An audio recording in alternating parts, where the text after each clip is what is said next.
آپ کے گھر میں آپ کے بیٹے کا ولیمہ ہے اور آپ نے سارے محلے والوں کو اپنے دعوت دے رکھی ہے، جی میرے یہاں کھانے کے لیے آؤ. آپ مجھے بتلائیے، اگر آج کوئی بڑے سے بڑا آدمی آپ کو کہیے آپ میرے گھر آ جاؤ، میرے یہاں آپ کی دعوت ہے، اب آپ بتائیے آپ جا سکتے ہیں؟ بولو بھائی. آپ کہیں گے جی میں تو نہیں آ سکتا، میں نے تو اپنے گھر میں لوگوں کو بلایا ہوا ہے. آپ غور تو کیجئے، ایک کھانے کی دعوت پر آپ لوگوں کو بلا لیں تو آپ اس دن کسی اور کی دعوت قبول نہیں کر سکتے. تو جو آدمی اللہ کی طرف بلا رہا ہو اللہ کے بندوں کو، کیا وہ باطل کی دعوت قبول کر لیں؟ کتنی آسان بات کر رہا ہوں میں، کتنی آسان بات عرض کر رہا ہوں. جو آدمی اپنے دین کی دعوت پر دوسروں کو بلا رہا ہے وہ کیسے کسی کی دعوت کو قبول کر لے گا؟ آپ محلے میں اپنے گھر میں کسی کو بلا لیں. آج میں کہتا ہوں سب کو چھوڑیے، ایک آدمی کو بلا لیجیے. آپ کسی سے آپ کا وقت طے کر لیں آپ کہ بھائی عبدالرحمان آپ میرے گھر آئیں گے، آپ میں آپ کے ساتھ کھانا کھاؤں گا. جی ٹھیک ہے. کوئی آ جائے آپ کے پاس کہ جی آپ ہمارے گھر چلیے، کبھی تو نہیں آ سکتا جی، میں نے تو ایک سال کو وقت دیا ہوا ہے، میں تو میرے گھر مہمان آ رہا ہے، میں نہیں آ سکتا. اب وہ لاکھ کوشش کر لے آپ کو لے جانے کی، آپ کہیں گے نہیں جی میں اس کو کیا جواب دوں گا؟ سوچیے نا میں کتنی آسان بات بتا رہا ہوں. تو جو آدمی مسلسل روزانہ اللہ کے بندوں کو اللہ کی طرف بلائے گا، کیا وہ اللہ کے دشمنوں کی دعوت قبول کر سکتا ہے؟ ایسے عبداللہ بن حذافہ رضی اللہ تعالیٰ بادشاہ نے قید کیا، اور قید کر کے بادشاہ نے ان کو اپنی طرف دعوت دی کہ تم آسانی ہو جاؤ. میں کہا میں دین قبول نہیں کروں گا. اس نے کہا میں آپ کو آدھا ملک دیتا ہوں. آدھا ملک کا مطلب یہ ہوا آدھا مال، آدھی فوج، آدھی زمین آپ لے لیجیے، لیکن آپ اسلام چھوڑ دیں. آپ میری بات پر توجہ دیں. آج مسلمان کتنی معمولی چیزوں کے لیے اسلام کو چھوڑ رہا ہے، معمولی چیز کے لیے. وہ تو باطل مسلمان پر مال پیش کرے گا. مسلمان کو اسلام سے ہٹانے کے لیے میں کہتا ہوں انبیاء کو مال پیش کیا قوموں نے. کون سا نبی ہے ایسا جس پر کافر نے مال پیش نہ کیا ہو؟ آپ فرمایا کہ آپ یہ دعوت کا کام چھوڑ دیں، ہم آپ کو اپنا بادشاہ بنا لیں گے، آپ کو مالدار بنا دیں گے، آپ کی اتنی شادیاں کر دیں گے. اور یہ آپ واقعات میں کہ اس لیے بھیجا نہیں گیا، میں تو تمہیں نکال کر جہنم سے لانے کے لیے بھیجا گیا ہوں. وہ مال پیش کر کے کہتے کام چھوڑ دیا. سلیمان علیہ السلام کو بلقیس نے مال بھیجا تھا یہ دیکھنے کے لیے کہ نبی ہے یا بادشاہ ہے. اگر نبی ہے تو مال رد کر دیں گے، مال قبول نہیں کریں گے. اگر بادشاہ ہے تو قبول کر لیں گے. اللہ تعالیٰ نے سلیمان علیہ السلام کو وحی سے بتا دیا کہ تمہارے لیے ہدیہ آ رہا ہے، تمہاری آزمائش کے لیے. سلیمان علیہ السلام نے اس ہدیے کے آنے سے پہلے جن میں سونے کی اینٹ آ رہی تھی ہدیے میں، پورا میدان انہوں نے سونے کا بنایا. پورا میدان سونے کا بنایا، اور اس سونے کے میدان کو بنا کر اس پر گائے بھینس بیل بکریاں چھوڑ دی کہ ہمارے یہاں سونے کی وہ حیثیت ہے جو آپ کے یہاں مٹی کی حیثیت ہے. پورا میدان سونے کا، بہترین سونا، پورا میدان سونے کا، اصلی سونے کا بنا کر اس پر مویشی چھوڑ دیے. اس پر بیل گائے بھینس جو ہے گوبر کر رہے ہو، پیشاب بہ رہا ہے. آؤ دیکھو ہمارے یہاں ہمارے سونے کی حیثیت یہ ہے. اس ہدیے کا پہنچنے سے پہلے جنات نے پوری زمین سونے کی بنا دی تھی.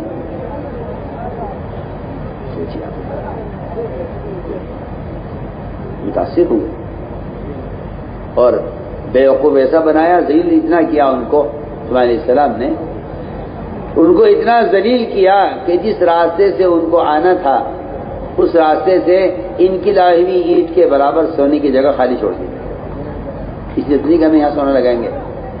مقصد یہ تھا کہ یہاں سے گزریں گے اور ان کے ہاتھ میں سونا ہوگا اسی جگہ کے برابر.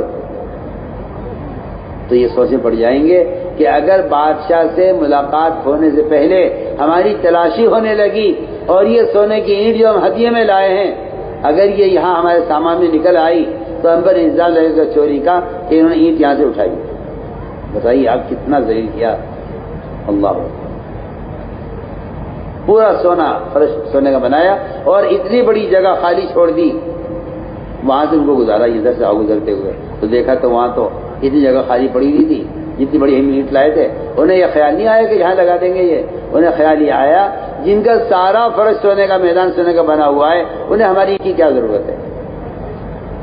مگر اس خیال سے وہ اینٹ وہاں پھینک دی کہ اگر تلاشی ہو گئی بادشاہ کے پاس جانے سے پہلے تو یہ اینٹ نکلے گی سونے کی، جسے ہدیہ بنا کے لا رہے تھے بادشاہ سلیمان علیہ السلام کو متاثر کرنے کے لیے۔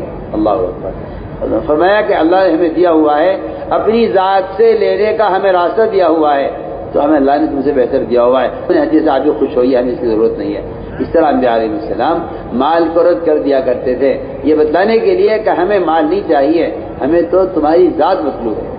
اسی لیے انبیاء علیہ السلام تکلیف پہنچانے والوں کو بھی صبر کرتے تھے اور مال لانے والوں کے مال کو رد کرتے تھے، تاکہ یہ سمجھے کہ ہم ان سے کیا چاہتے ہیں۔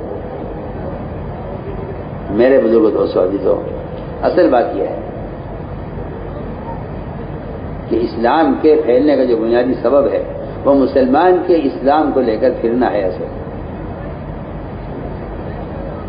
آپ دیکھ لیجیے، جس چیز کو لے کر مسلمان پھر رہا ہے اس چیز دنیا میں عام ہو رہی ہے، ہر ملک کی چیز ہر ملک میں ملنے لگی ہے کہ مسلمان چیزیں لے کر پھر رہا ہے۔ اگر مسلمان اپنے دین کی دعوت کو لے کر پھرے تو پھر ہم آپ سے عرض کرنا چاہتے ہیں کہ دین کے پھیلنے کا جو بنیادی سبب ہے وہ اصل میں دین کو لے کر پھرنا ہے، دین کو لے کر پھرنا ہے۔ اس لیے کہ اگر مشکل یہ ہے کہ اس زمانے کا مسلمان یہ سمجھتا ہے کہ دین کی دعوت کو لے کر پھرنا ضروری نہیں ہے، اور بھی ذرائع ہے دین کی بات کے پہنچانے کے، حالانکہ اللہ نے قرآن میں جگہ جگہ نکلنے کا حکم دیا ہے، اور بلکہ جہاں نکلنے کا حکم دیا ہے وہاں اگر نکلنے میں تاخیر ہو گئی ہے تو وہاں عذاب کی دھمکی بھی ہے، الا تنفروا، اگر نہیں نکلو گے اللہ تمہیں عذاب دیں گے، کیونکہ اللہ کے راستے میں نہ پھرنا دین کو مٹانا ہے، اور دین کو مٹانے والوں پر اللہ کا عذاب آنے والا ہے۔ تو پکی بات ہے، قرآن کی بات بالکل صاف ہے، دین میں لے کر نہ پھرنا دین کو مٹانا ہے، اور دین کو مٹانے والے پر اللہ کا عذاب آنا ہے۔ صاف ہے اللہ نے قرآن میں، الا تنفروا يعذبكم عذابا الیما، اگر نہیں نکلو گے تو اللہ تعالیٰ تمہیں عذاب دیں گے اور تمہیں ہٹا کے دوسروں کو لائیں گے جن سے اللہ تعالیٰ دین کا کام لیں گے۔ میرا جی دوستو، اللہ نے آپ کو اس کام کے لیے زمانے میں اللہ نے آپ سے پہل کروائی ہے۔ سوچیے آپ اس زمانے میں اس دعوت کے فریضے کا اور انبیاء علیہ السلام کی راوی محنت کے دوبارہ زندہ ہونے کا جو سبب بنا ہے، اس میں اللہ نے آپ سے پہلے کام لیا ہے۔ اس لیے میں تاکید سے عرض کر رہا ہوں کہ سب سے پہلے آپ کے ذمہ حق بنتا ہے کہ آپ اس دین کی دعوت کو لے کر ملکوں میں جائیں، اس سے پہلے آپ کا حق بنتا ہے، پہلے آپ کا حق بنتا ہے کہ اس دین کی دعوت کو لے کر ملکوں میں جائیں، یہ پہلے آپ کا حق بنتا ہے۔ اس لیے کہ وہ مہاجرین جو پہلے ہجرت کیے اور پہل کی ہے ہجرت کرنے میں، اللہ تعالیٰ کا ان کا درجہ اونچا درجہ ہے۔ تو میرے دوستو عزیزو، اصل بات ہے کہ دین کی دعوت کو لے کر پھرنا، اس لیے کہ دین کی دعوت ایک ایسا فریضہ ہے جو کسی قلم سے، کسی اخبار سے، کسی رسالے سے، کسی اور ذریعے سے فریضہ ادا نہیں ہو سکتا۔ اس فریضے کے ادا کرنے کا جو سب سے بنیادی وہ شرط ہے وہ اپنے بدن کو استعمال کرنا ہے۔ میں تو کھل کر کہتا ہوں، سب سے کہتا ہوں کہ اس طرح نماز کے ادا کرنے کے لیے بدن کا کوئی متبادل نہیں ہے، اس طرح دعوت کی فریضے کا ادا کرنے کے لیے انسان کے بدن کا کوئی متبادل نہیں ہے، انسان بدن کا کوئی متبادل نہیں ہے۔ اپنے بدن کو اس لیے کہ بھلائی کو حکم کرنا، برائی سے روکنا، یہ ایک ایسا فریضہ ہے، حدیث میں آتا ہے سارے مسلمان ایک کشتی کے سوار ہیں۔ یہ تو نہیں فرمایا کہ آپ اعلان کر دو کشتی میں کوئی سوراخ نہیں کرے گا تو سوراخ کرنے والا غرق ہوگا، آپ بچ جائیں گے، ایسا تو نہیں ہوگا۔ آپ پمفلیٹ چھاپ کے تقسیم کرا دو کشتی میں، کوئی سوراخ نہیں کرے گا، آپ کہ جی میں نے تو بات پہنچا دی، میری ذمہ داری پوری ہو گئی ہے، اب جو سوراخ کرے گا وہی ہلاک ہوگا، نہیں، آپ بھی ہلاک ہوں گے، کیونکہ حدیث میں یہ نہیں فرمایا کہ آپ اعلان کر دو کوئی سوراخ نہیں کرے گا، حدیث میں فرمایا کہ اگر آپ نے سوراخ کرنے والے کا جا کر ہاتھ نہ پکڑے۔ اصل بات یہ ہے کہ گناہ کرنے والا شخص وہ کشتی میں سوراخ کرنے والا ہے۔ اصل بات یہ ہے بے دینی سے جو امت کی کشتی کو نقصان ہے، اس نقصان سے بچنے کے لیے اور کشتی کو ڈبونے سے بچانے کے لیے اور اپنی نجات کے لیے ایک ہی راستہ ہے۔ قرآن نے صاف کہا ہے کہ امت کی نجات کا صرف دعوت ہی ایک راستہ ہے اور کوئی راستہ نہیں۔ قرآن نے آپ اسے غلو کہیں تو کہیں، آپ کی بے وقوفی ہے، کچھ نہیں ہے، ورنہ قرآن نے اعلان کر دیا ہے کہ جو دعوت نہیں دے گا وہ ہلاک ہوگا، جو دعوت نہیں دے گا وہ ہلاک ہوگا۔ یہ قرآن کا خود جگہ جگہ اعلان ہے۔ اگر آپ قرآن نہیں جانتے تو آپ خاموش رہیے نا، آپ اسے غلو کہہ کر کیوں بات خراب کرتے ہیں؟ جو دعوت نہیں دے گا وہ ہلاک ہوگا، قرآن کا فیصلہ ہے۔ دیکھیے آپ غور کر لیجیے حدیث میں تو حدیث پیش کی آپ کے سامنے کہ ساری امت ایک کشتی کے سوار ہے، اس کشتی میں ایک آدمی سوراخ کرنے لگے۔ حضرت نے فرمایا اگر تم نے اس کے ہاتھ نہ پکڑے تو تم بھی غرق ہوگے، یہ بھی غرق ہوگا۔ آپ نہیں چاہتے کشتی میں سوراخ ہو، آپ کا صرف اس بات کا نہ چاہنا نجات کے لیے کافی نہیں ہے۔ میں بہت کام کی بات آپ سے کہہ رہا ہوں۔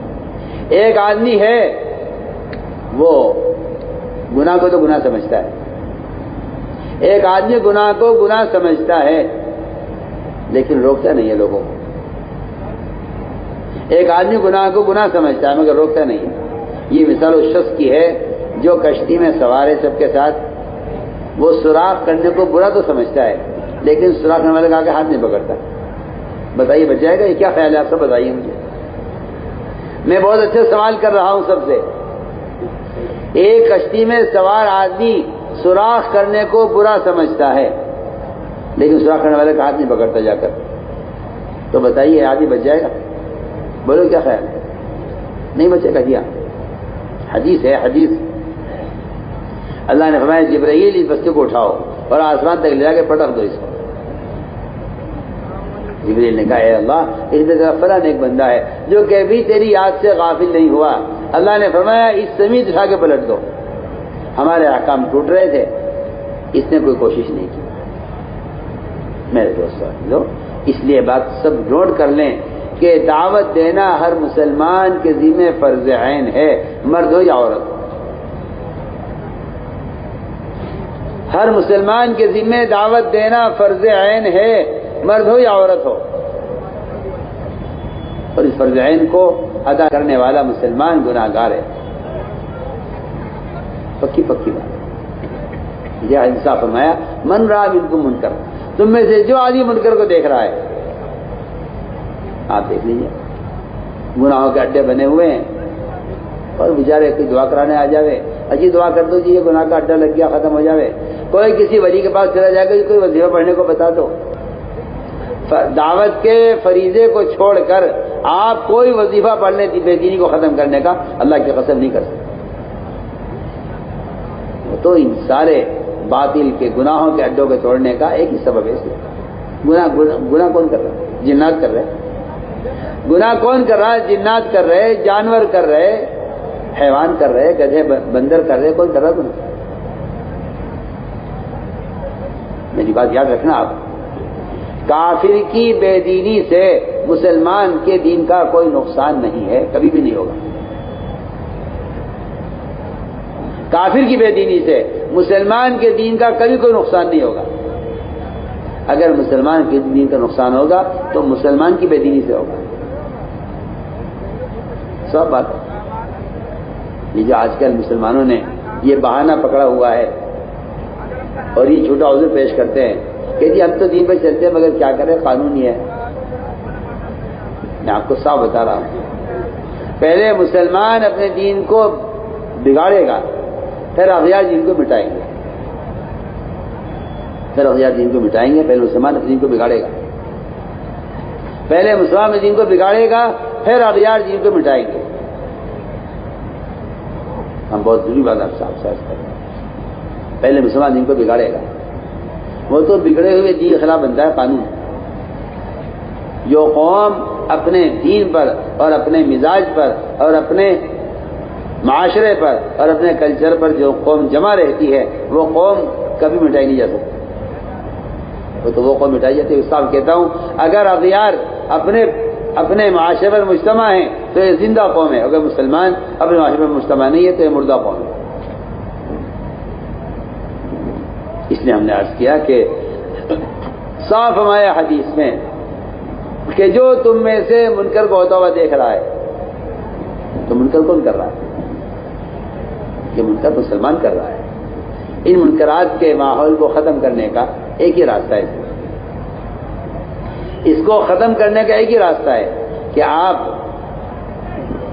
اس منکر کرنے والے کو دعوت دے کر اس کی جگہ تبدیل کر دیں۔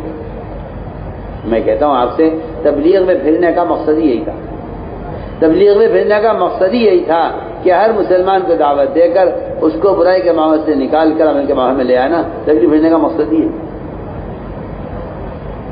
اس لیے میرے دوستو عزیزوں، یہ ہر مسلمان کے ذمہ فرض عین ہے، یہ ہر مسلمان کے ذمہ فرض عین ہے کہ ہر مسلمان اپنی ذات سے دوسروں کو دعوت دے، اس لیے کہ ایمان کی تکمیل کا، دین پر استقامت کا، اپنے دین پر غیبی مذہب کے اترنے کا، اور صاف بات ہے رکاوٹوں کے ہٹنے کا ایک واحد ذریعہ دعوت اللہ ہے، اس کے علاوہ کوئی راستہ نہیں، اس کے علاوہ کوئی ذریعہ نہیں۔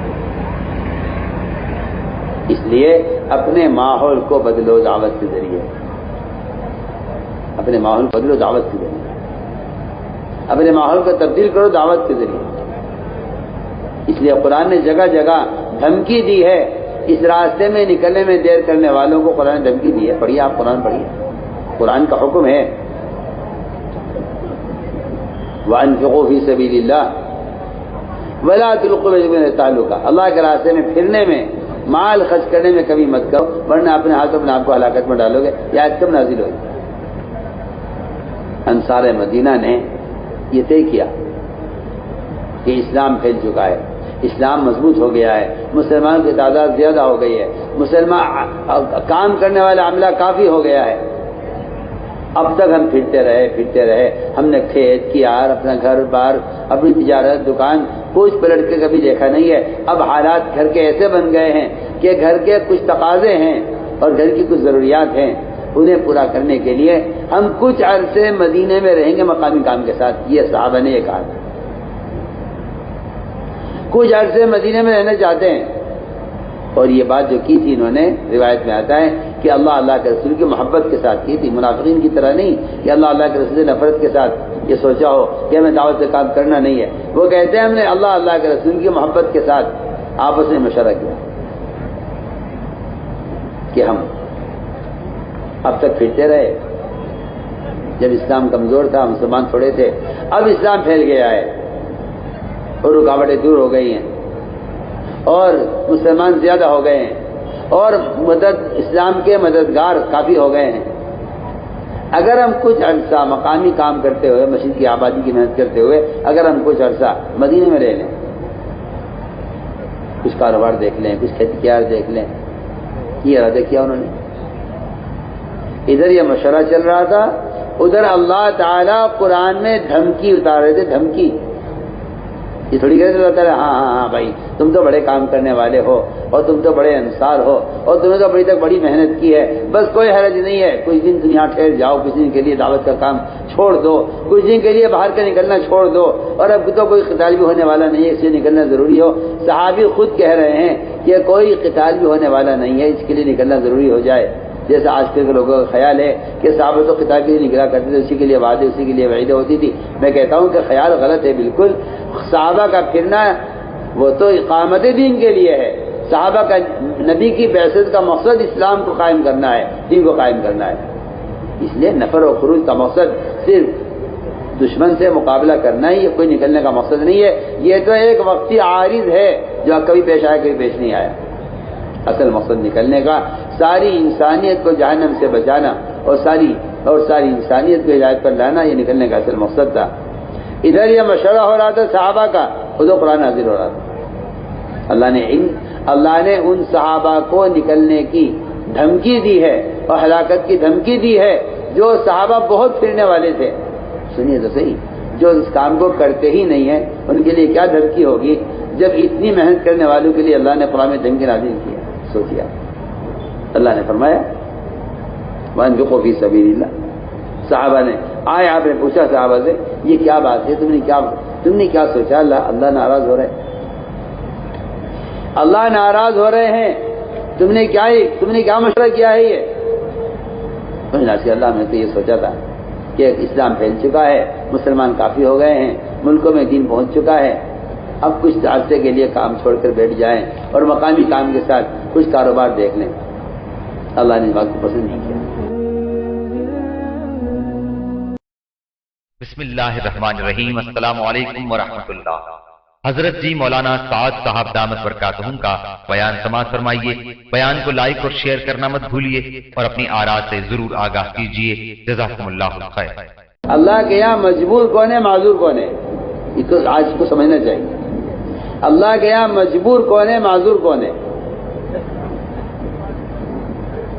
اور اللہ کے یہاں مجرم کون ہے اور اللہ کے یہاں معذور کون ہے، اس کو سمجھنا چاہیے۔ جو شخص اس کے لیے مسلسل کوشش کر رہا ہو وہ کہا جائے گا کہ ہاں یہ اللہ کیا معذور ہے۔ اللہ دیکھ لیں گے میرے بندے نے میرا حکم پورا کرنے کے لیے، میرے بندے نے میرے نبی کی سنت پر عمل کرنے کے لیے پوری کوشش کی ہے، اگر یہ کوشش کر رہا ہے تو یہ اللہ کے یہاں معذور ہے، ورنہ مجرم ہے، اگر کوشش نہیں کرتا تو مجرم ہے۔ دوسری شرط یہ ہے کہ آپ جتنی دیر اس شکل میں ہیں آپ اللہ تعالیٰ سے استغفار کرتے رہیں، اور تیسری شرط یہ ہے کہ آپ یہاں سے نکلتے ہی لباس تبدیل کر لیں، تب تو کہا جا سکتا ہے کہ آپ اللہ کیا مجرم نہیں ہیں، ورنہ آپ اللہ کیا مجرم صاحب۔ میں ایسا فرماتے تھے میرے کام کا مقصد تو احیاء سنت ہے، میں تو ایک نمونہ پیش کرنا چاہتا ہوں سارے عالم کو۔ تو میرے بزرگ دوستوں عزیزوں، آپ صلی اللہ علیہ وسلم کے زمانے میں جو آدمی آتا تھا سب سے پہلے اس کے لیے کہ وہ آ کر ایسا بدل جایا کرتا تھا، آپ نے فرمایا کہ میری امت ساری امتوں کے درمیان میں ایسی ہے جیسے سفید بیل کے پہلو میں چند بال سیاہ ہوں، الگ الگ چمکتے ہوئے نظر آتے ہیں۔ اب تو حالت یہ ہے کہ کسی کو سلام کرتے بھی ڈر لگتا ہے، نام پوچھنا پڑتا ہے سلام کرنے سے پہلے کہ آپ کے کیا نام ہے۔ اس کا مطلب صاف یہ ہے، اس کا صاف مطلب یہ ہے کہ مسلمان سنتوں سے اتنا ننگا ہو گیا ہے کہ اس کو سلام کرتے ہوئے خیال ہوتا ہے پتہ نہیں مسلمان یا غیر مسلم۔ صاحب آپ سے تو میں آپ سے بے تکلف بات کر رہا ہوں۔ مسلمان نے اپنا حجہ یہ بنا لیا ہے کہ ابھی یہ سلام کا بھی مستحق نہیں رہا ہے، اس کو سلام کی کیسے کی جائے پتہ نہیں کون ہے۔ میرے دوستوں اس لیے ہم نے عرض کیا کہ سنتوں کا بڑا مقام ہے اور سنتوں کو مٹانا دین کو مٹانا ہے۔ اب یہ مت سمجھیے کہ آپ نے فرائض چھوڑ دیے تو اسلام جو ہے ضائع ہو گیا، نہیں۔ اگر آپ سنتیں چھوڑ رہے ہیں تو آپ اسلام کا ایک حصہ معاشرے کو ضائع کر رہے ہیں۔ اسلام کا ایک بڑا حصہ معاشرہ ہے، عبادات، معاملات، اخلاق، معاشرہ، یہ چار شعبے ہیں، یہ ایمان کا معاشرہ، ایمان کا ایک حصہ ہے جس کو آپ یہ کہہ کے چھوڑ دیتے ہیں کہ اس سے کیا ہوتا ہے۔ اس لیے ہم بنیادی طور پر بحث کر رہے ہیں کہ سنتوں کا اہتمام سر سے لے کر پیر تک مسلمان کو ایسا ہونا چاہیے کہ دور سے دیکھ کر پہچانا جائے کہ یہ مسلمان ہے۔ چنانچہ میں عرض کر رہا تھا کہ ایک بات آپ کی سمجھ میں حاضر ہوئی، حیات الصحابہ میں اس کو نقل کیا ہے اور ایمان کی حقیقت کے اعتبار سے بیان کیا ہے کہ ایمان کسے کہتے ہیں۔ یہ 7 آدمی کی جماعت تھی، آپ صلی اللہ علیہ وسلم کو دور سے دیکھ کر پہچان گئے۔ وہ خود کہتے ہیں کہ آپ نے ہمارے حلیے سے پہچانے کے مومن ہیں۔ ہم قریب آئے، آپ نے ہم سے پوچھا آپ نے کہ تم کون ہو؟ ہم نے آپ کے سوال کے ساتھ جواب دیا کہ ہم ایمان والے ہیں فوراً، اس لیے کہ انسان کا مزاج ہے یہ کہ وہ جو اصل اس کا مقصد ہوتا ہے اس سے وہ اپنا تعارف کراتا ہے۔ آپ پوچھیں کسی دکاندار سے کہ آپ کیا ہیں کہ میں تاجر ہوں، آپ کی ڈاکٹر پوچھے آپ کیا کہ میں ڈاکٹر ہوں، آپ کسی انجینئر سے پوچھیں آپ کیا کہ میں انجینئر ہوں۔ جس آدمی کا دنیا میں جو کام ہوتا ہے اس کام سے اس کا تعارف ہوتا ہے۔ ایسے آپ صلی اللہ علیہ وسلم نے ان سے پوچھا کہ تم کیا ہو؟ سب نے کہا کہ یا رسول اللہ ہم سب ایمان والے ہیں۔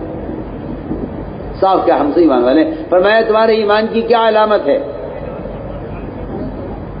انہوں نے صاف فرمایا کہ رسول اللہ 4 چیزوں پر ہمارا ایمان ہے، 4 پر ہمارا ایمان ہے۔ ہم ایمان لائے ہیں اللہ پر، اس کے فرشتوں پر، اس کی کتابوں پر، اس کے رسولوں پر، اور ہمارا ایمان ہے آخرت کے دن پر، اور ہمارا ایمان ہے تقدیر پر۔ تقدیر پر ایمان یہ ہے کہ ہم اللہ تعالیٰ کے ہر فیصلے سے راضی رہتے ہیں۔ تقدیر کہتی اس کو ہے کہ بندہ اللہ کے ناگوار فیصلوں پر اپنی رضا ظاہر کرے، بندہ اللہ کے فیصلوں پر اپنی رضا ظاہر کرے، اسے کہتے ہیں تقدیر پر ایمان۔ اس لیے اللہ تعالیٰ نے ہر انسان کے ساتھ جو کچھ پیش آنا ہے وہ اللہ نے اس کی پیشانی پر لکھ دیا ہے۔ بچے کی پیدائش سے بہت پہلے فرشتہ اللہ تعالیٰ کو ایک ایک چیز کی خبر کرتا رہتا ہے کہ اب یہ رحم کے اندر نطفہ اس حالت میں ہے، اب یہ لوتھڑا ہو گیا ہے، اب یہ بن گیا ہے، اب یہ جسم بن گیا ہے۔ اللہ فرماتے ہیں کہ اس کی پیشانی پر سب کچھ لکھ دو جو کچھ اس کو پیش آنا ہے۔ فرشتہ آتا ہے، پیشانی لکھ کر چلا جاتا ہے۔ میں سمجھتا ہوں کہ ہر انسان کا مقدر اس کی پیشانی پر لکھا ہوا ہے، اسی لیے ہر آدمی پریشانی میں اپنا ہاتھ پیشانی پر مارتا ہے اور وہ یہ کہتا ہے کہ جہاں لکھا ہوا ہے وہ ہوا ہے۔ ہر آپ کسی مذہب کا آدمی ہو، کوئی فقیر ہو یا کوئی وزیر ہو، آپ ہر ایک کو دیکھیں گے کہ آدمی پریشانی میں اپنا ہاتھ پیشانی پر مارتا ہے۔ یہ اس بات کی طرف اشارہ کر رہا ہے کہ کوئی پریشان ہونے کی بات نہیں ہے، جو مقدر میں لکھا ہوا تھا وہ ہوا ہے۔ یہ ہے اس کا اصل مطلب، اس کا یہ ہے۔ تو یہ ہمارا ایمان ہے تقدیر پر، اور یہ کہا کہ ہم 5 باتوں پر ہمارا عمل ہے۔ سب سے پہلی بات یہ ہے کہ ہم شہادتین کی گواہی دیتے ہیں۔ پہلی بات یہ ہے کہ ہم شہادتین کی گواہی دیتے ہیں کہ اللہ کے سوا کوئی عبادت کے لائق نہیں، محمد صلی اللہ علیہ وسلم اللہ کے رسول ہیں۔ ہم اس شہادتین کی گواہی دیتے ہیں۔ اور دوسری ہمارے اندر صفت یہ ہے کہ ہم نماز قائم کرتے ہیں۔ نماز کا قائم کرنا یہ ہے کہ ہم نماز کو درست بھی کرتے ہیں اور ہم نماز پر دوسروں کا آمادہ بھی کرتے ہیں۔ ہمارا معمول یہ ہے کہ ہم نماز قائم کرتے ہیں، اور ہمارا معمول ہے کہ اپنے مالوں کی زکوٰۃ دیتے ہیں۔ میرے دوستو عزیزو، زکوٰۃ کا ادا کرنا یہ اللہ کے خزانوں سے، اللہ تعالیٰ کی ذات سے فائدہ اٹھانے کا ایسا بنیادی ذریعہ تھا۔ اللہ اکبر! جب مسلمان زکوٰۃ دیا کرتا تھا، جب مسلمان زکوٰۃ دیا کرتا تھا تو مسلمان ساری قوموں سے جزیہ لیا کرتا تھا۔ اب دیکھ لیجیے آپ، مسلمان نے تھوڑی سی مقدار زکوٰۃ کی، اللہ سے چھپائی، اللہ سے زکوٰۃ کے مال کو اس نے چھپایا، اور اس نے اللہ کا حق مارا زکوٰۃ کا۔ اللہ نے اس پر کتنے طرح کے ٹیکس مسلط کر دیے، آپ دیکھ لیجئے کتنے ٹیکس مسلمانوں پر، کتنے ٹیکس سے مسلمان پریشان ہے۔ حالانکہ اگر زکوٰۃ دیتا، یہ بھی زکوٰۃ دیا کرتا تھا تو ساری قوموں سے ٹیکس لیا کرتا تھا۔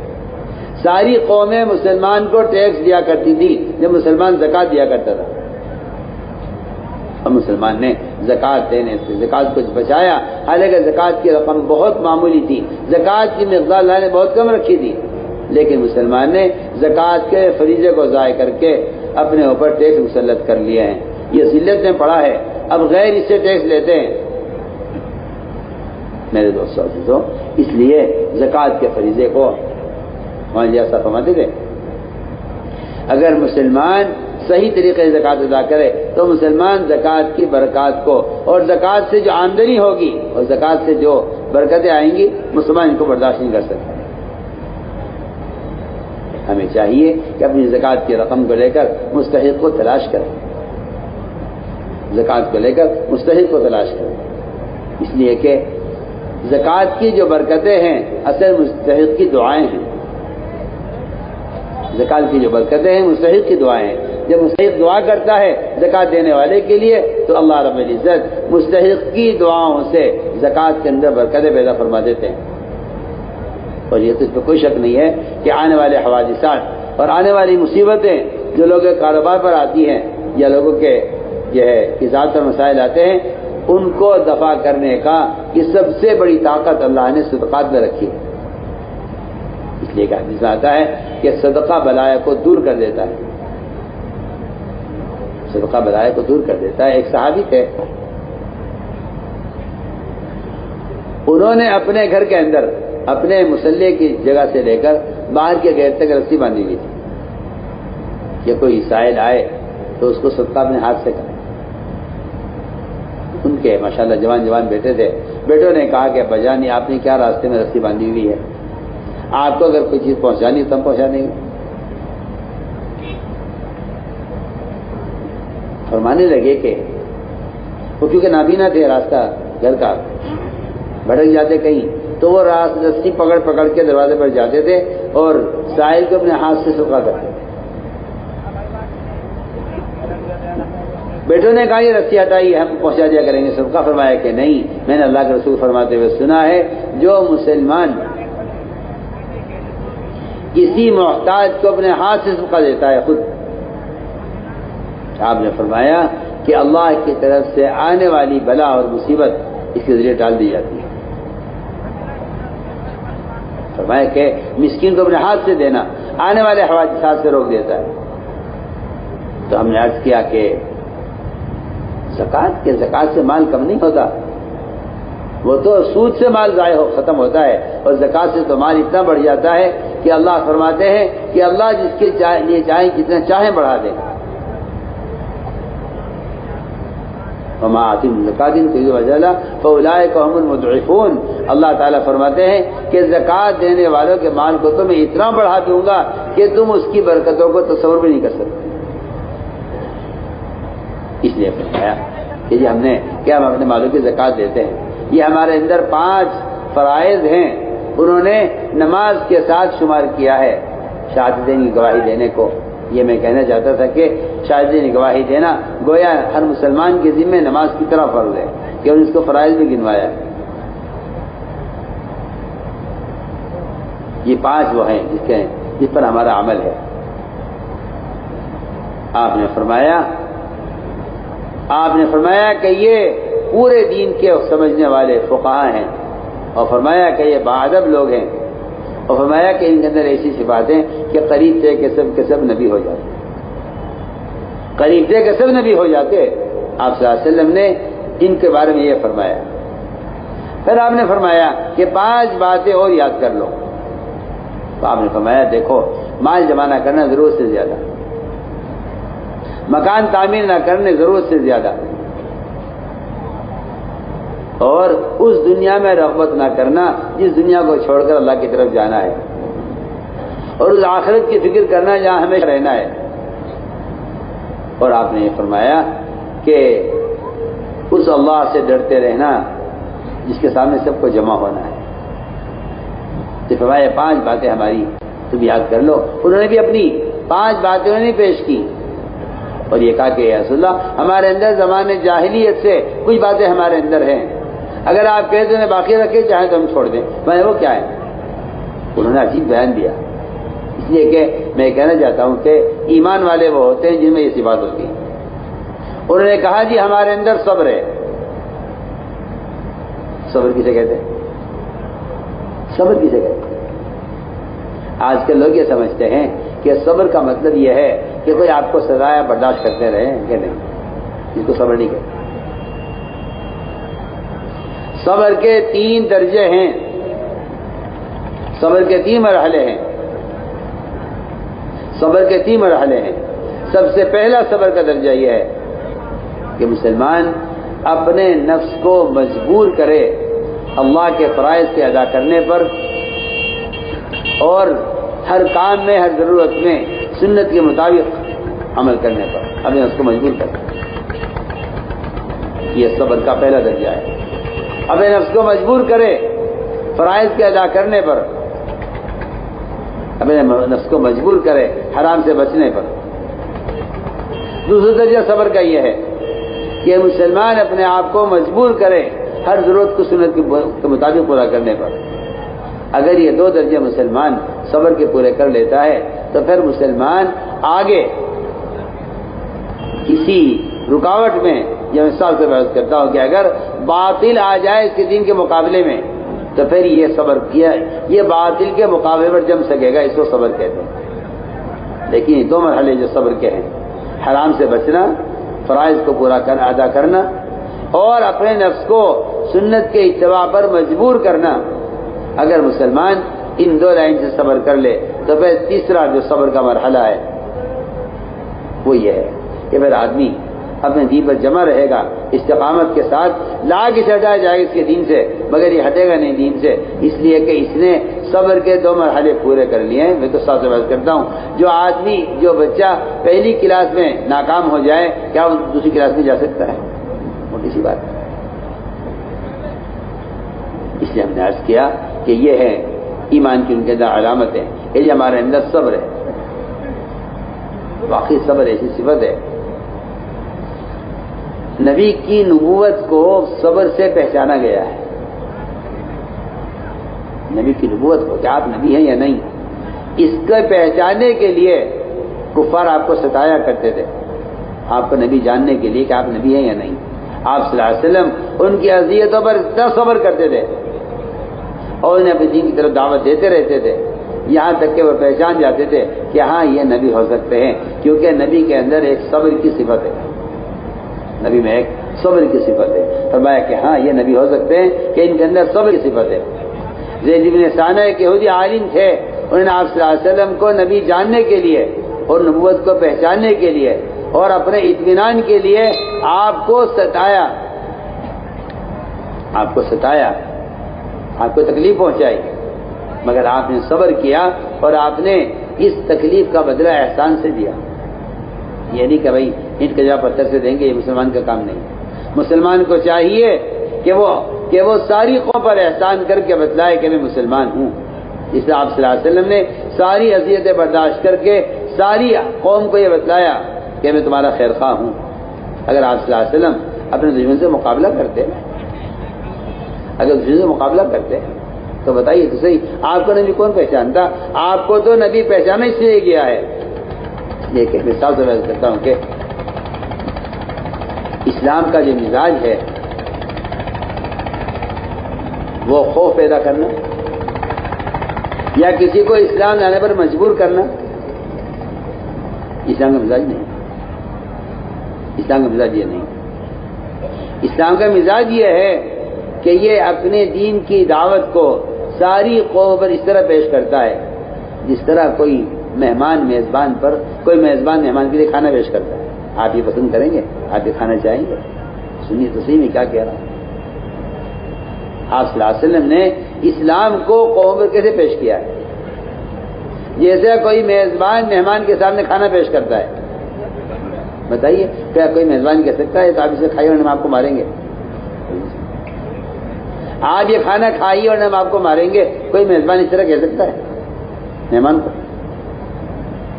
سنیے میں کیا کہہ رہا ہوں، آپ غور کیجیے اس پر کہ حضور اکرم صلی اللہ علیہ وسلم نے اپنے دین کی دعوت ساری قوموں پر کیا، دشمنوں پر کس طرح پیش کی ہے۔ خوشامد کرنا، ایک ایک کے پیچھے پھرنا، ایک ایک کو دعوت دینا، کتنا صبر آپ نے اس پر کیا ہے۔ آپ کے صبر سے لوگوں نے آپ کی دعوت کو قبول کیا ہے، آپ کے صبر کرنے سے امت نے آپ کو پہچانا ہے، آپ کے صبر کرنے سے امت بنی ہے۔ اس لیے اسلام زبردستی کا مذہب نہیں ہے۔ اسلام تو نہ لالچ سے اسلام کسی کو مسلمان کرتا ہے نہ خوف سے کرتا ہے، بالکل اسلام کے مزاجی نہیں ہے۔ اور کہیں ثابت نہیں ہے کہ آپ صلی اللہ علیہ وسلم نے کسی کو دھمکی دی ہو قتل کی، یہ تو اسلام لاؤ نہ قتل کر دیں گے، یہ کہیں ثابت نہیں ہے، کہیں ثابت نہیں۔ آپ غور کیجئے، فرعون تو وہ فرعون ہے جس نے رب ہونے کا دعویٰ کیا۔ فرعون تو وہ فرعون نے رب ہونے کا دعویٰ، باقی بادشاہوں نے حکومت کی ہے لیکن رب ہونے کا دعویٰ نہیں کیا۔ فرعون رب ہونے کا دعویٰ کیا ہے اور اس کو دعوت دیں گے موسیٰ علیہ السلام کو بھیج کر کہا، فرمایا کہ اس سے نرم بات کرنا۔ آپ فرمایا حل لک الا ان تزکا، پاک ہونا چاہتے ہو؟ کیا تم پاک ہونا چاہتے ہو؟ اس لیے کہ تم جس مذہب پہ ہو یا ناپاک مذہب ہے، تم پاک ہونا چاہتے ہو؟ کتنا نرم انداز ہے نبی کا، سب سے بڑے یعنی رب ہونے کا دعویٰ کرنے والے بادشاہ فرعون کے لیے کتنی نرم دعوت ہے. کیا پاک ہونا چاہتے ہو؟ آپ غور کریں. حضور اکرم صلی اللہ علیہ وسلم سفر میں تھے. دوپہر کو آرام کرنے کے لیے آپ لیتے ایک درخت پر آپ نے تلوار لٹکا دی اپنی اور آپ آرام کرنے لگے. ایک دشمن آیا, اس نے تلوار اٹھائی درخت سے اور آپ کے قتل کا ارادہ کیا. آپ کی آنکھ کھلی, آپ نے دیکھا کہ وہ تلوار ہاتھ میں لیے ہوئے کھڑا ہوا. آپ صلی اللہ علیہ وسلم نے اس نے کہا آپ سے کہ اے محمد اب بتائیں آپ کو مجھ سے کون بچائے گا؟ میں تلوار میرے ہاتھ میں ہے, آپ کو کوئی اختیار نہیں ہے. آپ نے فرمایا اللہ بچائیں گے. اور یہ بات صرف آپ کے لیے نہیں ہے, یہ بات قیامت تک ہر مسلمان کے لیے ہے کہ اگر مسلمان اللہ کے دین کی دعوت پر آ جائے, اگر مسلمان اللہ کے دین کی دعوت کو لے کر پھرے تو اللہ کا وعدہ قیامت تک ہر مسلمان سے ہے کہ اللہ تعالیٰ اس کی حفاظت کریں گے. پکی بات. جو اللہ کے دین کا پیغام پہنچائیں گے لوگوں تک, اللہ تعالیٰ ان کے دلوں سے اپنا غیر کا خوف نکال دیں گے. قرآن کی آیت کا ترجمہ نے کیا ہے, الذین یبلغون رسالات اللہ ویخشونہ ولا یخشون احدا الا اللہ. جو اللہ کے دین کا پیغام پہنچاتے ہیں لوگوں تک, اللہ ان کے دلوں سے اپنے غیر کا خوف نکال دیتے ہیں. اللہ کا وعدہ ہے. تو میں نے عرض کیا کہ تو اللہ نے وعدہ سب سے کیا ہوا ہے کہ جو ہمارے دین کا پیغام لوگوں تک پہنچائیں گے ہم ان کی حفاظت کریں گے. اللہ ہی نے فرمایا نبی جی آپ پیغام پہنچائیے, ہم آپ کی حفاظت ہم کریں گے. واللہ یعصمک من الناس. تو جب اس نے کہا دشمن نے آپ کو مجھ سے کون بچائے گا, میں اللہ بچائیں گے, اس کا ہاتھ چل ہو گیا, ہاتھ سوکھ گیا, اس کا ہاتھ اینٹ گیا اور تلوار اس کے ہاتھ سے نیچے گر گئی. آپ نے تلوار اٹھائی, آپ نے پوچھا تم بتاؤ مجھے تم سے کون بچائے گا, تم بتاؤ تمہیں مجھ سے کون بچائے گا. دیکھو میں کہتا ہوں آپ سے, اللہ کے نبی کا یہ سوال اس کو قتل کرنے کا نہیں ہے. جی ہاں سنیے, اس کو ڈرانے کا بھی نہیں ہے. اس کو ڈرانے کے لیے فرمایا, نہ قتل کرنے کے لیے فرمایا. آپ کا یہ فرمانا کہ تم مجھ سے کون بچائے گا, اس کا مطلب یہ تھا کہ جس طرح میں نے تمہیں کہا ہے کہ اللہ بچائیں گے, تم بھی اللہ کو مان لو. اللہ بچائیں گے, اللہ آپ کو بچا لیں گے, اللہ آپ کو بچائیں گے دنیا بھی آخرت میں بھی, اگر آپ یہ پیغام قبول کر لو. اگر آپ ہماری بات قبول کر لو تو اللہ تعالیٰ آپ کو ہمیشہ کی نرک سے بچا لیں گے اور ہمیں کس سور میں داخل کر لیں گے. اس لیے کہ اس میں تو کوئی شک نہیں ہے کہ کرنے والی ذات اللہ ایک تنہا ہے. اگر اس کے وجود پر اور اس کے نبی کی رسالت پر انسان اس کا اقرار کر لے تو ہمیشہ کی نرک سے بچ جائے گا, اور اگر اس کا اقرار کر لے تو ہمیں ہمیشہ کی سور میں داخل ہو جائے گا. آپ نے یہ فرمایا کہ اب بتاؤ تمہیں کون بچائے گا, جس کا مطلب میں نہیں سمجھتا کہ محمد صلی اللہ علیہ وسلم اس مقام پر ہوتے ہوئے ایک آدمی کو قتل کی دھمکی دیں. فرمایا اس طرح میں نے تم سے کہا کہ اللہ بچائیں گے, تمہیں کو اللہ بچائیں گے. اس نے کہا جی آپ تو بڑے اخلاق والے ہیں, آپ تو بڑے اچھے آدمی ہیں, آپ تو میرا اچھا معاملہ کیجیے. آپ صلی اللہ علیہ وسلم نے تلوار نیچے رکھ دی. آپ چاہتے اس پہ قتل کے اقدام کا مقدمہ کرتے, آپ چاہتے تو اسے قتل کر دیتے, چاہتے اپنے صحابہ کے حوالے کرتے اسے اس کو قتل کر دو. کہ نہیں, فرمایا کہ نہیں, ہمارا کام یہ تھوڑی ہے. ہمارا کام یہ نہیں ہے کہ ہم آپ کے دل میں خوف بٹھا کر اور دہشت گردی کے ساتھ ہم اپنا دین قائم کریں. ہمارا کام یہ نہیں ہے, بلکہ قرآن نے تو صاف کہہ دیا لا اکراہ فی الدین, کہ اسلام میں کسی بھی قوم کے لیے مسلمان ہونے کی زبردستی نہیں ہے. مسلمان تو بیچارہ اتنا بے وقوف ہے, وہ تو سمجھتا ہے کہ یہ آیت میرے لیے تھی, ہر ایک آیت مسلمان کے لیے ہے ہی نہیں. آج اگر آپ ایک آدمی کو نماز کے لیے کہیں, دوبارہ کہیں, تو وہ کہتا ہے بھائی دین میں زبردستی نہیں ہے, آپ مجھے ایک مرتبہ کہہ چکے ہیں, بس کہہ چکے, کافی ہو گیا. زبردستی نہیں ہے دین میں میرے جان, یہ زبردستی دین میں نہیں ہے. آپ کے لیے نہیں تھا, کافر کے لیے تھا جملہ. آپ کے لیے تو زبردستی کی جائے گی. آپ 100 بار انکار کریں گے نماز کا, 100 بار آپ کو نماز کی دعوت دی جائے گی؟ جی ہاں، مسلمان کو عمل پر آمادہ کرتا رہے، خوشامد کرتا رہے۔ یہ آیت آپ کے لیے ہے ہی نہیں، یہ تو آپ نے اپنی بیوقوفی سے اس آیت کا مطلب اپنے طرف پھیر لیا کہ لا اکراہ فی الدین، کہ بھائی دین میں زبردستی نہیں ہے، آپ نے نماز کے لیے کہہ دیا بس آپ کی ذمہ داری پوری ہو گئی۔ میں کہتا ہوں غلط خیال ہے آپ کا۔ مسلمان کو تو فرائض پر آمادہ کیا جاتا رہے گا۔ تو میں عرض کر رہا تھا کہ حضور اکرم صلی اللہ علیہ وسلم نے اس کے ساتھ یہ معاملہ کیا۔ آپ نے پوچھا کہ تمہیں اسلام میں رغبت ہے؟ نے کہا نہیں، میں جاؤ رہو پہ دین پر۔ وہ یہ کہہ کر گیا جی ٹھیک ہے میں اپنے دین پر رہوں گا، نہ میں آپ کا مقابلہ کروں گا، نہ میں آپ کو مقابلہ کرنے والوں کا ساتھ دوں گا، میں اپنے دین پر، میں رہو اپنے دین پر، کیا بات ہے، جان تمہارا لگ جانا۔ تو میں عرض کر رہا تھا کہ صبر تو وہ بہترین، اللہ اکبر، بہترین طاقت اور راستہ ہے جس کے ذریعے سے اسلام کا تعارف ہوتا ہے آپ صلی اللہ علیہ وسلم۔ اس لیے ایک دوسری بات یہ ہے کہ داعی کا صبر کرنا مدعو کی ہدایت کا سبب بنتا ہے۔ داعی کا صبر کرنا مدعو کی ہدایت کا سبب بنتا ہے۔ یہ ہے اصل بات، یہ ہے کہ داعی اگر صبر کر لے تو اللہ تعالیٰ اس کے صبر کو مدعو کی، اس لیے کہ صبر کرنے سے اس کی بات کے اندر قوت پیدا ہو جاتی ہے، اس کی بات کو قوت پیدا ہوتی ہے صبر کرنے سے۔ تو میں نے عرض کیا کہ یہ ہے اصل بات کہ ہمیں ایمان کی علامتوں کے ساتھ، اور یہ بات پکی بات ہے کہ ایمان کی تکمیل اور ایمان کی قوت، اب ان پر استقامت جو حاصل ہوتی ہے وہ اپنے دین کی دعوت سے حاصل ہوتی ہے۔ سب سے بنیادی بات یہ ہے کہ مسلمان دین کی دعوت پر آئے، اس لیے کہ قرآن نے صاف کہہ دیا ہے کہ اس شخص سے اچھا دین اور پختہ مذہب کسی کا ہو نہیں سکتا جو دعوت عبادت کو جمع کر لے۔ قرآن نے صاف کہا ہے وَمَنْ أَحْسَنُ قَوْلًا مِّمَّنْ دَعَا إِلَى اللَّهِ، اس سے زیادہ اچھا دین ہو کس کا سکتا ہے جو دوسروں کو دعوت دیتے ہوئے عمل کرے۔ آپ غور کر لیجئے، دور صحابہ میں صحابہ کرام دین کی دعوت کو لے کر حرکت میں رہتے تھے۔ آج تو آپ دیکھیں گے کہ ایک مسلمان معمولی دنیا کے لیے یا معمولی سا کوئی خوف پیدا ہو جائے یا کوئی معمولی دھمکی دے دے تو دین چھوڑ دیتا ہے۔ جب صحابہ کرام دین کی دعوت کے لیے پھرا کرتے تھے، اللہ تعالیٰ نے ان کے قدموں کو دین پر جمایا تھا، ان کے دین کی مدد کرنے کی وجہ سے۔ یہ قرآن کی آیت کا مطلب ہے ان تنصروا اللہ ینصرکم ویثبت اقدامکم، کہ اگر تم اللہ کے دین کے مددگار ہو تو اللہ تمہاری مدد کریں گے، تمہارے قدموں کو دین پر جما دیں گے۔ آپ غور کیجیے، ایک صحابی تھے عبداللہ بن حذافہ رضی اللہ تعالیٰ عنہ،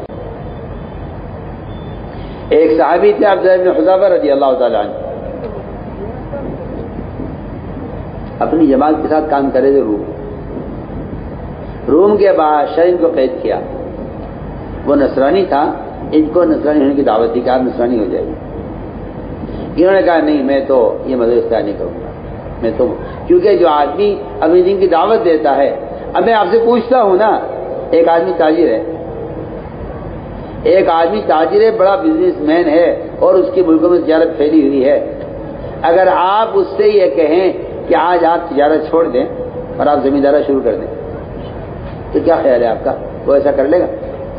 بولو بھائی، کیا خیال ہے؟ میں تو زمیندارہ جانتا بھی نہیں ہوں اور میں کیسے زمیندارہ کروں، میں تو تجارت کرتا ہوں۔ میں کہتا ہوں کہ دنیا کا معمولی کام اگر آدمی اس کو اپنا کام بنا لے تو وہ اس کو چھوڑتا نہیں ہے کسی قیمت پر۔ تو پھر جو آدمی دین کی دعوت کو اپنا معمول بنا لے، کیا وہ دین چھوڑ دے گا؟ یہ اذان دیتے ہیں مؤذن مسجدوں میں، کیا یہ نماز چھوڑ دیں گے مؤذن؟ کہ مسجد کا مسجد ہوگا ہی، کیونکہ وہ اذان کے ذریعے لوگوں کو نماز کی دعوت دے رہا ہوں، نماز کیسے چھوڑ دے گا؟ میں آپ کو آسان مثال دے رہا ہوں۔ وہ تو جو مسلمان دین کی دعوت چھوڑ دیتے ہیں وہ دین چھوڑ دیتے ہیں، اللہ ان کی مدد بھی نہیں کرتے، کیونکہ جو اس کے دین کے مددگار نہیں ہے اللہ ان کے مددگار نہیں ہے۔ اس لیے بات قسم 100 بار اللہ کی قسم کھا کر کہا جا سکتا ہے کہ دین کی دعوت کے بغیر کوئی مسلمان اپنے دین پر ثابت قدم نہیں رہ سکتا۔ وہ اس کے اپنے مسلمان ہے کہ تصور ہے، خیال ہے، وہ خیالی مسلمان ہے، وہ خیالی مسلمان ہے۔ وہ خیالی مسلمان، ورنہ یہ نہیں ہو سکتا کہ ایک مسلمان اپنے دین کی دعوت پر قائم ہو اور وہ کسی کا دین قبول کر لے۔ میں ایک مثال آپ کو آسان مثال دے کر پوچھتا ہوں، آپ کے گھر میں ولیمہ ہے بچے کا، آپ کے گھر میں آپ کے بیٹے کا ولیمہ ہے اور آپ نے سارے محلے والوں کو اپنے دعوت دے رکھی ہے، جی میرے یہاں کھانے کے لیے آؤ۔ آپ مجھے بتلائیے، اگر آج کوئی بڑے سے بڑا آدمی آپ کو کہیے آپ میرے گھر آ جاؤ، میرے یہاں آپ کی دعوت، اب آپ بتائیے آپ جا سکتے ہیں؟ بولو بھائی، آپ کہیں گے جی میں تو نہیں آ سکتا، میں نے تو اپنے گھر میں لوگوں کو بلایا ہوا ہے۔ آپ غور تو کیجئے، ایک کھانے کی دعوت پر آپ لوگوں کو بلا لیں تو آپ اس دن کسی اور کی دعوت قبول نہیں کر سکتے۔ تو جو آدمی اللہ کی طرف بلا رہا ہو اللہ کے بندوں کو، کیا وہ باطل کی دعوت قبول کر لیں؟ کتنی آسان بات کر رہا ہوں میں، کتنی آسان بات عرض کر رہا ہوں۔ جو آدمی اپنے دین کی دعوت پر دوسروں کو بلا رہا ہے وہ کیسے کسی کی دعوت کو قبول کر لے گا؟ آپ محلے میں اپنے گھر میں کسی کو بلا لیں، آج میں کہتا ہوں سب کو چھوڑیے، ایک آدمی کو بلا لیجیے، آپ کسی سے آپ کا وقت لیں، طے کر لیں آپ کہ بھائی عبدالرحمان آپ میرے گھر آئیں گے، آپ میں آپ کے ساتھ کھانا کھاؤں گا، جی ٹھیک ہے۔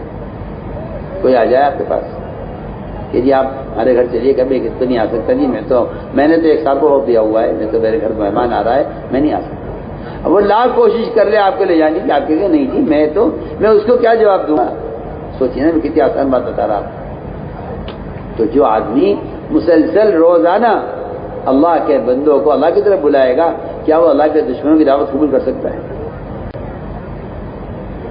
ایسے عبداللہ بن حذافہ رضی اللہ تعالیٰ بادشاہ نے قید کیا اور قید کر کے بادشاہ نے ان کو اپنی طرف دعوت دی کہ تم آسانی ہو جاؤ۔ میں کہا میں دین قبول نہیں کروں گا۔ اس نے کہا میں آپ کو آدھا ملک دیتا ہوں۔ آدھا ملک کا مطلب یہ ہوا آدھا مال، آدھی فوج، آدھی زمین آپ لے لیجیے، لیکن آپ اسلام چھوڑ دیں۔ آپ میری بات پر توجہ دیں۔ آج مسلمان کتنی معمولی چیزوں کے لیے اسلام کو چھوڑ رہا ہے، معمولی چیز کے لیے۔ وہ تو باطل مسلمان پر مال پیش کرے گا، مسلمان کو اسلام سے ہٹانے کے لیے۔ میں کہتا ہوں انبیاء کو مال پیش کیا قوموں نے، کون سا نبی ہے ایسا جس پر کافر نے مال پیش نہ کیا ہو؟ آپ سمجھ کہ آپ اس دعوت کا کام چھوڑ دیں، ہم آپ کو اپنا بادشاہ بنا لیں گے، آپ کو مالدار بنا دیں گے، آپ کی اتنی شادیاں کر دیں گے۔ بڑی آپ واقعات میں کہ مجھ سے بھیجا نہیں گیا، میں تو تمہیں نکال کر جہنم سے جنت لانے کے لیے بھیجا گیا ہوں۔ وہ مال پیش کر کے کہتے کام چھوڑ دیا۔ سلیمان علیہ السلام کو بلقیس نے مال بھیجا تھا یہ دیکھنے کے لیے کہ نبی ہیں یا بادشاہ ہیں۔ اگر نبی ہیں تو مال رد کر دیں گے، مال قبول نہیں کریں گے، اگر بادشاہ ہے تو قبول کر لیں گے۔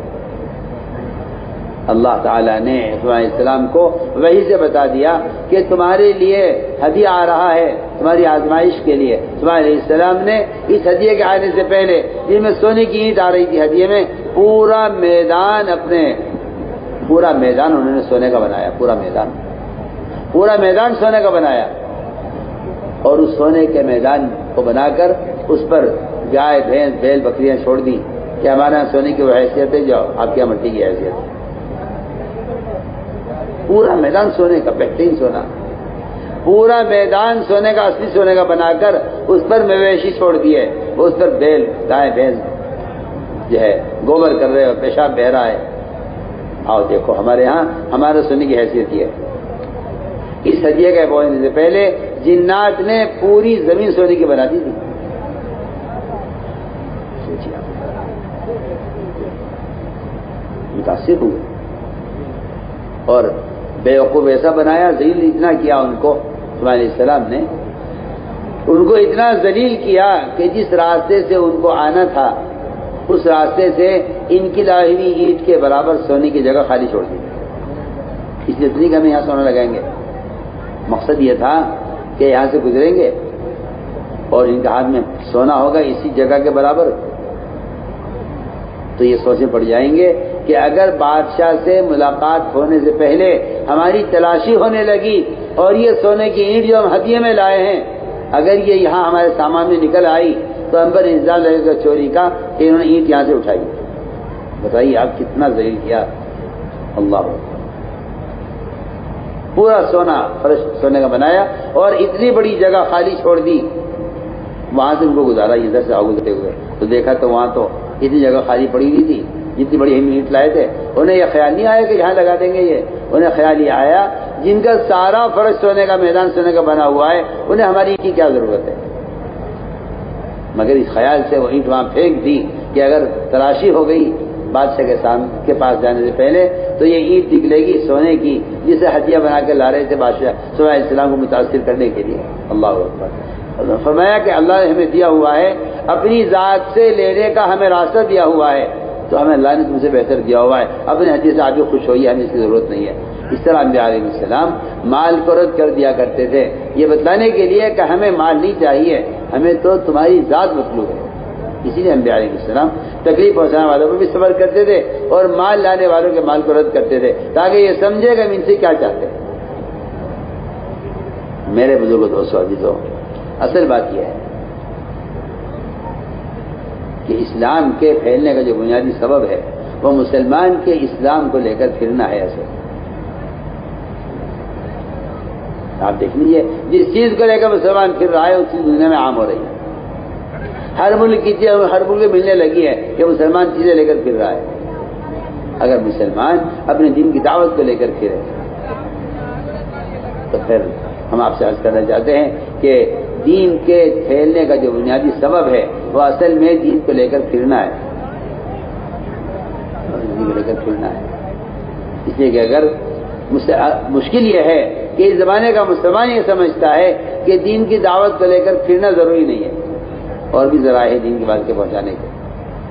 حالانکہ اللہ نے قرآن میں جگہ جگہ نکلنے کا حکم دیا ہے اور بلکہ جہاں نکلنے کا حکم دیا ہے وہاں اگر نکلنے میں تاخیر ہو گئی ہے تو وہاں عذاب کی دھمکی بھی ہے. اللہ تنفروا, اگر نہیں نکلو گے تو اللہ تمہیں عذاب دیں گے.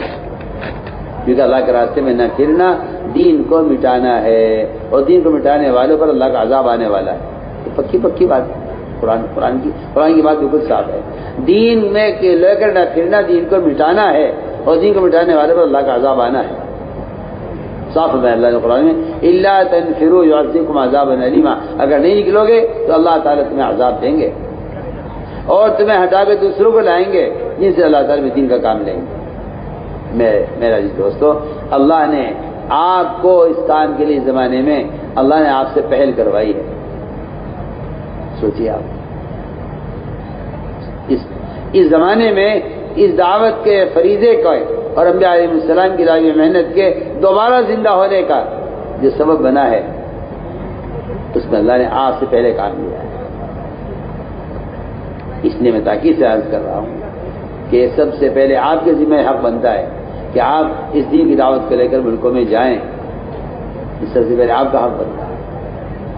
پہلے آپ کا حق بنتا ہے کہ اس دین کی دعوت کو لے کر ملکوں میں جائیں. یہ پہلے آپ کا حق بنتا ہے.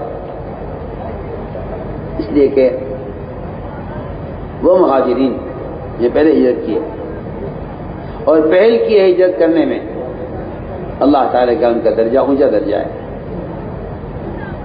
تو میرے دوستوں عزیزوں, اصل بات ہے کہ دین کی دعوت کو لے کر پھرنا, اس لیے کہ دین کی دعوت ایک ایسا فریضہ ہے جو کسی قلم سے, کسی اخبار سے, کسی رسالے سے, کسی اور ذریعے سے یہ فریضہ ادا نہیں ہو سکتا.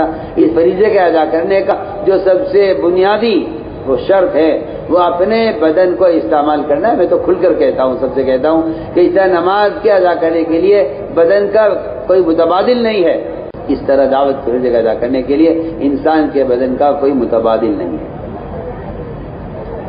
انسان بدن کا کوئی متبادل نہیں ہے.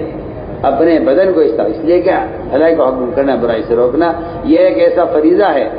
حدیث میں آتا ہے سارے مسلمان ایک کشتی کے سوار ہیں. یہ تو نہیں فرمایا کہ آپ اعلان کر دو کشتی میں کوئی سوراخ نہیں کرے گا تو سوراخ کرنے والا غرق ہوگا, آپ بچ جائیں گے. ایسا تو نہیں ہوگا. آپ پمفلیٹ چھاپ کے تقسیم کرا دو کشتی میں, کوئی سوراخ نہیں کرے گا. آپ کہ جی میں نے تو بات پہنچا دی, میری ذمہ داری پوری ہو گئی ہے, اب جو سوراخ کرے گا وہی ہلاک ہوگا. نہیں, آپ بھی ہلاک ہوں گے. کیونکہ حدیث میں یہ نہیں فرمایا کہ آپ اعلان کر دو کہ سوراخ نہیں کرے گا. حضرت نے فرمایا کہ اگر آپ نے سوراخ کرنے والے کا جا کر ہاتھ نہ پکڑے. اصل بات یہ ہے کہ گناہ کرنے والا شخص وہ کشتی میں سوراخ کرنے والا ہے. اصل بات یہ ہے بے دینی سے جو امت کی کشتی کو نقصان ہے، اس نقصان سے بچنے کے لیے اور کشتی کو ڈبونے سے بچانے کے لیے اور اپنی نجات کے لیے ایک ہی راستہ ہے. قرآن نے صاف کہا ہے کہ امت کی نجات کا صرف دعوت ہی ایک راستہ ہے اور کوئی راستہ نہیں.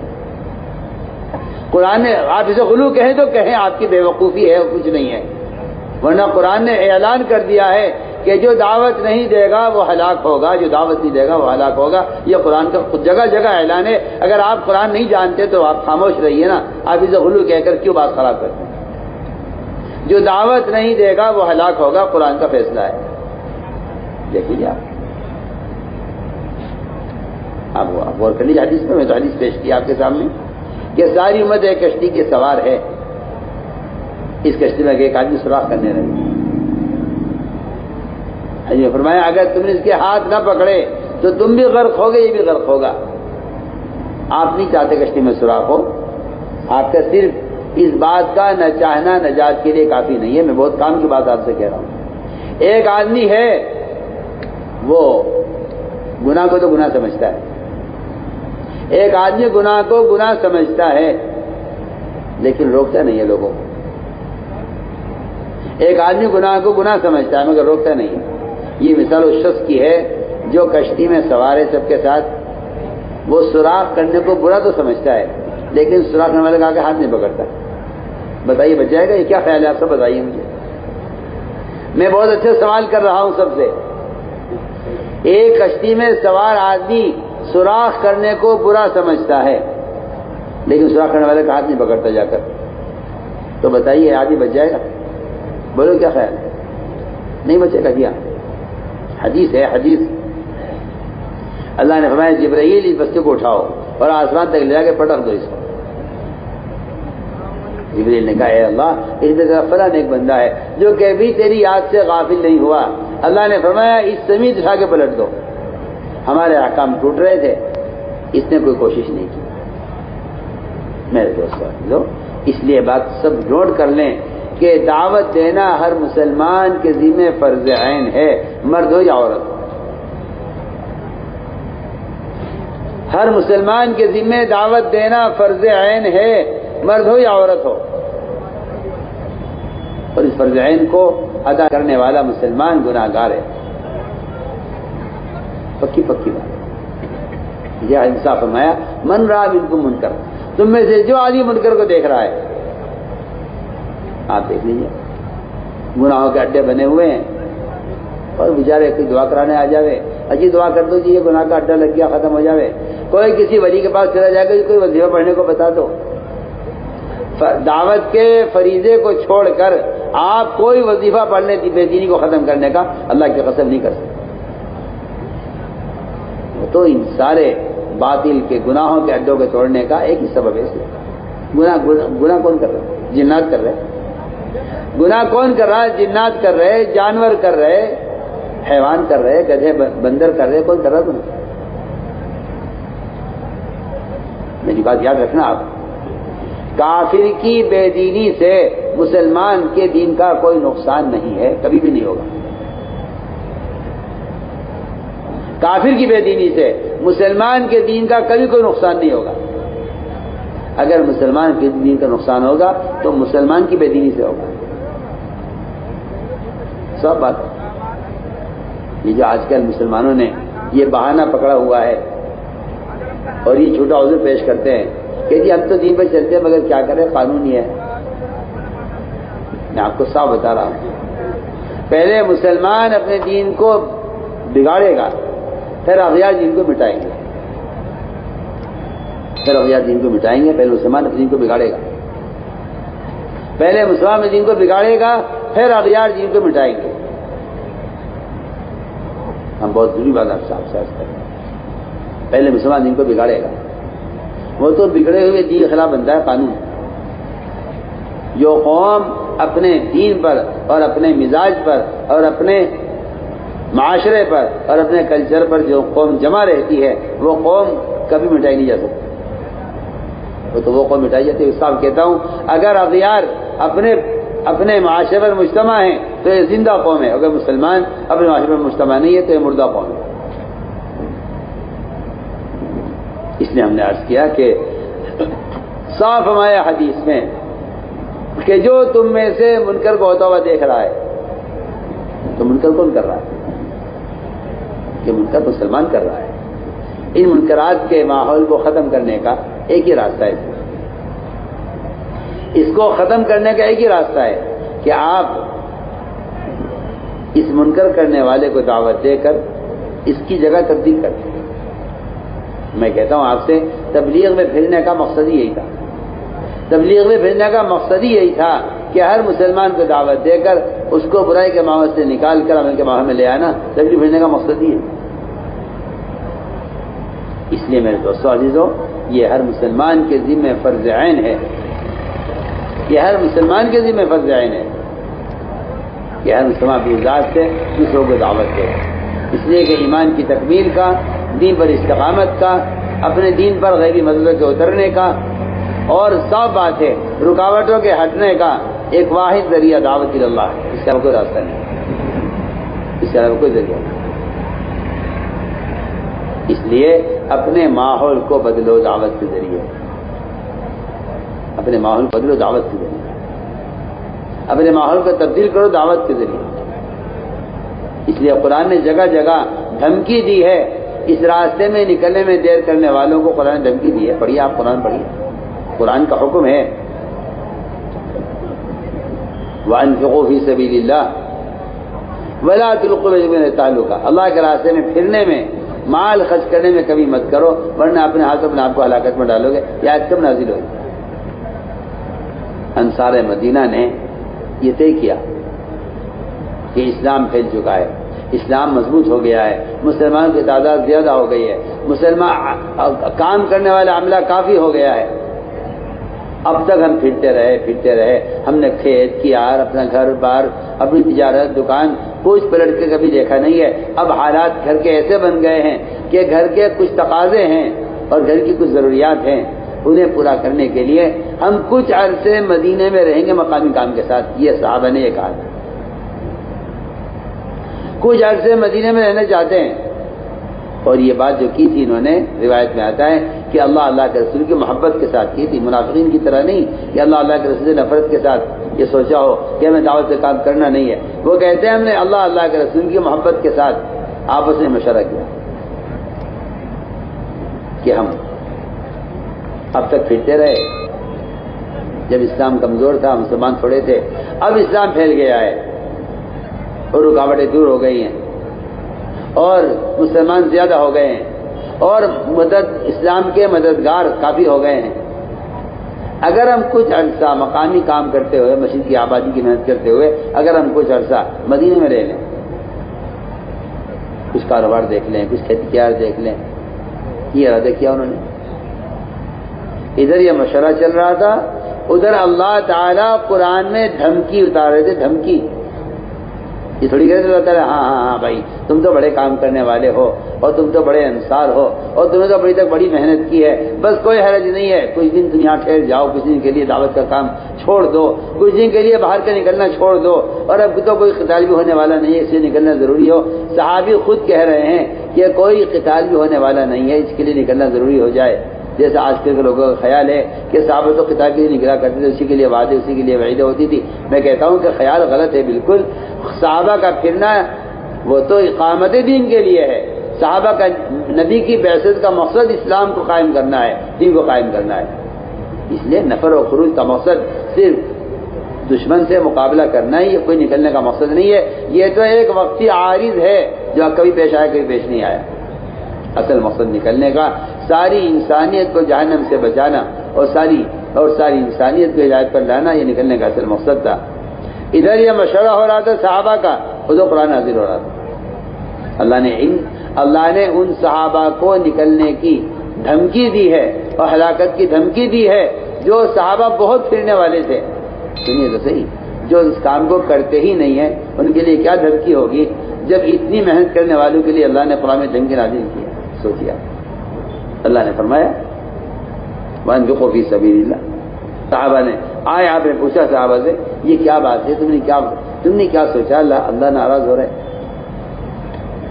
اللہ ناراض ہو رہے ہیں، تم نے کیا مشورہ کیا ہے؟ یہ اللہ ہم نے تو یہ سوچا تھا کہ اسلام پھیل چکا ہے، مسلمان کافی ہو گئے ہیں، ملکوں میں دین پہنچ چکا ہے، اب کچھ عرصے کے لیے کام چھوڑ کر بیٹھ جائیں اور مقامی کام کے ساتھ کچھ کاروبار دیکھ لیں. اللہ نے اس بات کو پسند نہیں کیا. اللہ کے یہاں مجبور